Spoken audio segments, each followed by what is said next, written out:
Yeah, long sleeve.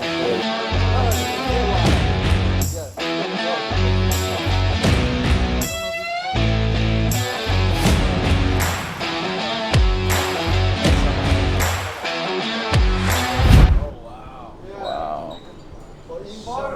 A lot. Yeah. For hats and stuff? Oh no, wait. Oh, that's cool. She's changing the thread. Yeah, she's changing the thread. Because the thread goes at the top, and that's like the invisible work behind. Exactly. Maybe you can see here. Yeah. And I know someone that can swap perfectly for that. The finish like this. I mean, this one, when you take off the back, yeah. Yeah, I want to see that. I actually want to see the DTG. Yeah. Yeah? Yeah.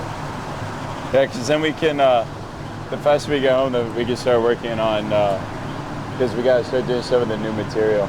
Because honestly, I kind of want to get like something made with that material we just got from Orn. Yeah. Because like, I don't know how you guys feel, but I think maybe just getting like the Alchemist jackets, just like.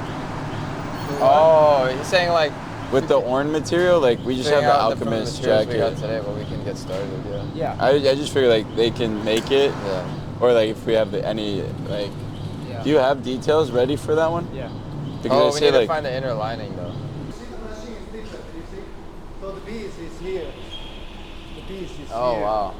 So the finishing. What are the beads for? Something like this, you can see. To put it. Okay. Yeah. Oh, it's a bead embroidery machine. Beading.